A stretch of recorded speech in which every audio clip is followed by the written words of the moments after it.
नमस्कार दोस्तों, स्वागत है आपका हमारे चैनल पर। हमारी आज की कहानी है दोषी। बचपन में होश संभालने के बाद कार्तिक ने बुआ के मुंह से यही सुना था कि यह तुम्हारी मम्मी की तस्वीर है, इसे प्रणाम करो। और अब 4 साल का कार्तिक पूजा के कमरे में आकर आले में रखी अपनी माँ की तस्वीर को एकटक देखता रहा। कभी कभी वह बुआ की गोद में चढ़कर तस्वीर पर हाथ भी फेर लेता। पहले वह तस्वीर कार्तिक के पिता मोहन के कमरे में टंगी थी, क्योंकि इसके साथ उनकी कुछ यादें जुड़ी थी। कभी चित्र की नायिका ने मोहन से कहा भी था, अब तो मैं सशरीर यहीं रहती हूँ, तब मेरा इतना बड़ा चित्र क्यों लगा रखा है। अब तो मैं वधू भी नहीं रही, एक बच्चे की माँ बन चुकी हूँ। मोहन ने तब हंसते हुए कहा था, क्या करूं, मेरी आंखों में तुम्हारा वही रूप समाया हुआ है, हमेशा पहले जैसा तो नहीं रहेगा। प्रतिभा बोली, अब तो रूप बदल गया है। नहीं प्रतिभा, हम बूढ़े हो जाएंगे तब भी तुम ऐसी ही याद आती रहोगी। मोहन भावुक होकर बोले, पहली झलक यही तो देखी थी। यह सच था कि विवाह से पहले मोहन और प्रतिभा ने एक दूसरे को नहीं देखा था। प्रतिभा को परिवार के दूसरे लोगों ने देखा और पसंद किया। तब जयमाला की रस्म नहीं होती थी। विवाह के समय सब कुछ इतना दबा दबा हुआ था कि चाहकर भी मोहन पत्नी को देख नहीं सके। विवाह कर घर लौटे तो अपने कमरे में टंगे चित्र में पत्नी को पहली बार देखा तो देखते ही रह गए। इस चित्र को उनके छोटे भाई ने खींचा था और बड़ा कराकर भाई के कमरे में लगा दिया। प्रतिभा के कई बार टोकने पर भी वह चित्र उनके शयन कक्ष में ही लगा रहा। 2 साल में प्रतिभा ने एक सुंदर से बच्चे को जन्म दिया, जिसका नाम कार्तिक रखा गया। कार्तिक भरे पूरे परिवार का दुलारा था। उसके दिन सुख से बीत रहे थे कि प्रतिभा में पुनः मातृत्व के लक्षण उभरे। घर में बेटा या बेटी को लेकर नई बहस छिड़ गई।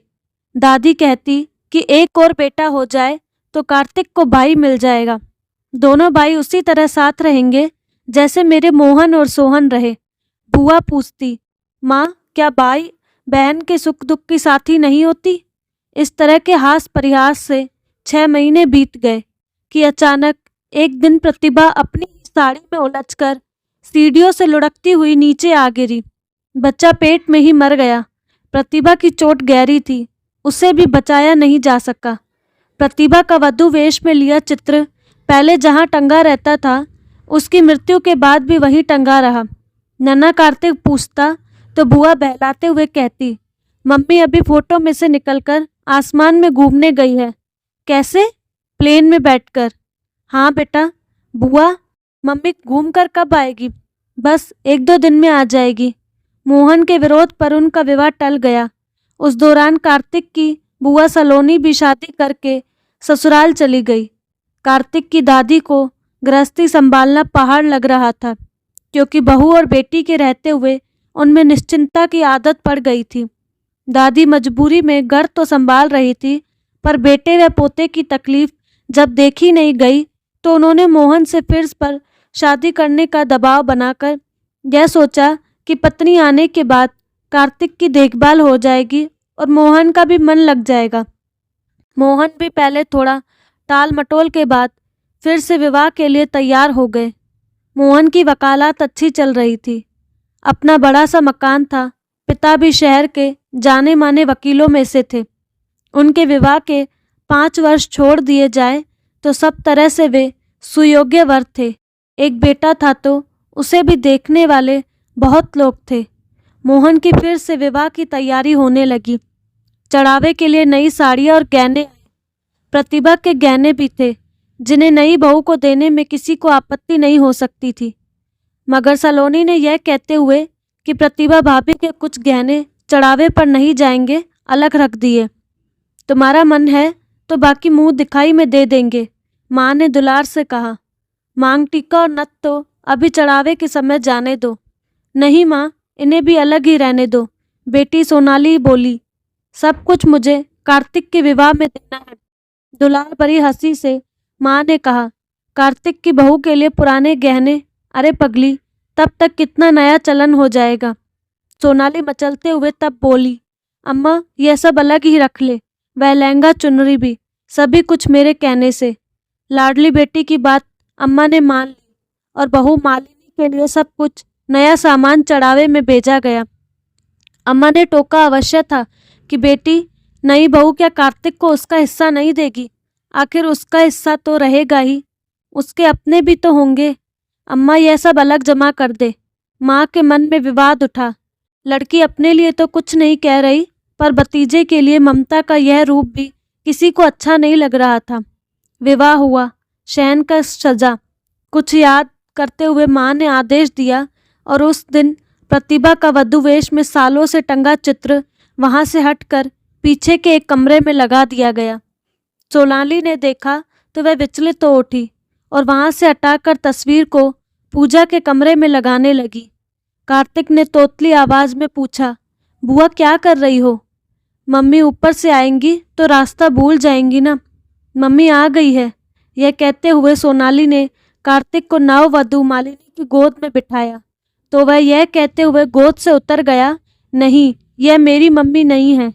शूल सा लगा मालिनी को सोतेले बेटे का कथन। कार्तिक अपना हाथ छुड़ाकर उस कमरे में चला गया जहाँ पहले उसकी माँ की तस्वीर टंगी थी, पर वहाँ चित्र नहीं था।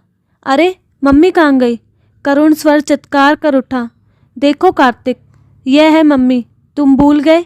वह अब यहाँ आ गई है। सब उनकी पूजा करेंगे ना। सोनाली को लगा कि नई माँ लाकर कार्तिक के साथ अन्याय किया गया। कार्तिक के प्रति उसकी अगाध ममता ही थी जो उसने प्रतिभा भाभी के गहने मालिनी भाभी को न देने की जिद की थी। मालिनी ने 2 पुत्रों और एक पुत्री को जन्म दिया। कार्तिक भी जैसे जैसे समझदार हुआ, उसने नई माँ को माँ का सम्मान ही दिया और भाई बहन को अपना माना। मन में कोई द्वेष नहीं था, पर पूजा घर में जब भी कार्तिक जाता, माँ की तस्वीर को बेहद श्रद्धा से देखता। बीतते समय के साथ कार्तिक इंजीनियर बना तो विवाह के लिए रिश्ते भी आने लगे।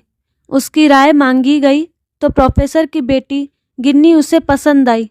प्रोफेसर ने मोहन को सहपरिवार घर आने का निमंत्रण दिया। सोनाली उसी दिन ससुराल से आई थी।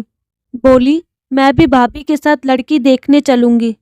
बुआ, मुझे कुछ जरूरी काम को पूरा करने के लिए अभी बाहर जाना है। आप और माँ लड़की देखने चले जाएं। आपकी पसंद ही मेरी पसंद होगी, कार्तिक बोला। लड़की देखने की औपचारिकता पूरी करने के बाद एक माह के अंदर शादी हो गई और गिन्नी दुल्हन बनकर कार्तिक के घर आ गई। अब बुआ, सोनाली ने प्रतिभा का चित्र पूजा घर से हटाकर कार्तिक के कमरे में लगा दिया। आज सुहाग रात है, यह सोचकर सोनाली बुआ ने अपनी पसंद के कपड़े गिन्नी को पहनाए। फिर वे सभी गहने जो कभी प्रतिभा ने शादी के मौके पर पहने थे और जिसे आज गिन्नी के लिए सोनाली बुआ ने माँ के पास रखवा दिए थे। निधि को गहने पहनाकर देखा तो देखती रह गई। उसे लगा चित्र में से निकलकर प्रतिभा आ गई है। अनुकृति ही नहीं, असल में वही है। शयन कक्ष में सुहाग सेज पर प्रतीक्षा में बैठी गिन्नी को देखकर कार्तिक विक्षिप्त हो उठा। मम्मी, मम्मी तुम आ गई। कार्तिक के कहे शब्दों को सुनकर दरवाजे पर खड़ी भाभी और बहनें विस्मय से चीख पड़ी। सोनाली बुआ, देखिए ना कार्तिक को क्या हो गया है। उधर उसके सामने खड़ी गिन्नी विस्मय, अकुलाहट, अचकचाहट से उसे देखती रह गई। कार्तिक क्या है? क्या कह रहे हो? वह गिन्नी है तुम्हारी पत्नी, बुआ बोली। मम्मी कहाँ से आ गई? पागल हो गए हो? आ गई है ना बुआ, देखिए ना।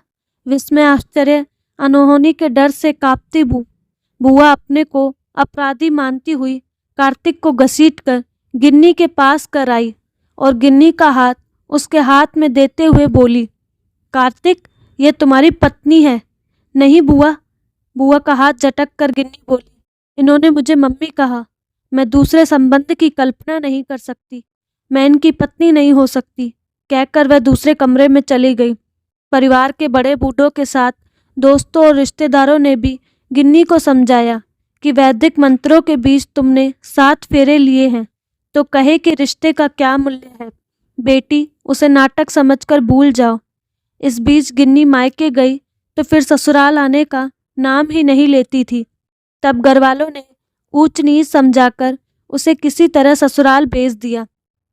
कार्तिक का भ्रम टूट जाए इसके लिए सब तरह के उपाय किए गए। मनोचिकित्सक से परामर्श भी लिया गया। प्रतिभा का चित्र कार्तिक के कमरे से हटाकर अलमारी में बंद कर दिया गया। प्रतिभा के पहने गहने और कपड़े अलग रख दिए गए। इसके बाद सालों बीत जाने पर भी गिन्नी के मन में कार्तिक के प्रति प्रणय के अंकुर न फूटे। उसके नाम से उसे अरुचि हो गई थी। मन बहल जाए इसलिए पिता ने बेटी को पीएचडी करने की प्रेरणा दी ताकि अध्ययन में व्यस्त होकर वह अपने अतीत को भूल जाए। उधर कार्तिक को भी एक दो बार अवसर दिया गया कि स्थिति में सुधार हो, किंतु वह न सुधर सका। उसकी ऐसी मनोदशा देख पिता मोहन ने उसका गिन्नी से संबंध विच्छेद करवा दिया। कुछ सालों बाद गिन्नी का अपने सहयोगी से प्रेम विवाह हो गया। कार्तिक के मन पर जो गहरा आघात लगा था वह वर्षों के इलाज से थोड़ा बहुत सुधरा, किंतु कभी कभी वह दिमाग का संतुलन खो बैठता था। सरकारी नौकरी थी, चल रही थी, पर कभी भी उसके छूटने की आशंका बनी रहती थी। उसके पुनर्विवाह के लिए संबंध आते रहे, किंतु पिता मोहन ने कहा कि जब तक वह पूरी तरह से ठीक नहीं हो जाता वह किसी की लड़की का जीवन बर्बाद नहीं करेंगे। उधर सोनाली बुआ अपने सौम्य सुंदर सुयोग्य भतीजे को पागलपन के कगार पर लाने के लिए खुद को दोषी मानती है। आंसू बहाती है और कहती है, मैंने तो सपने में भी नहीं सोचा था कि मेरे लाड की ऐसी परिणति होगी।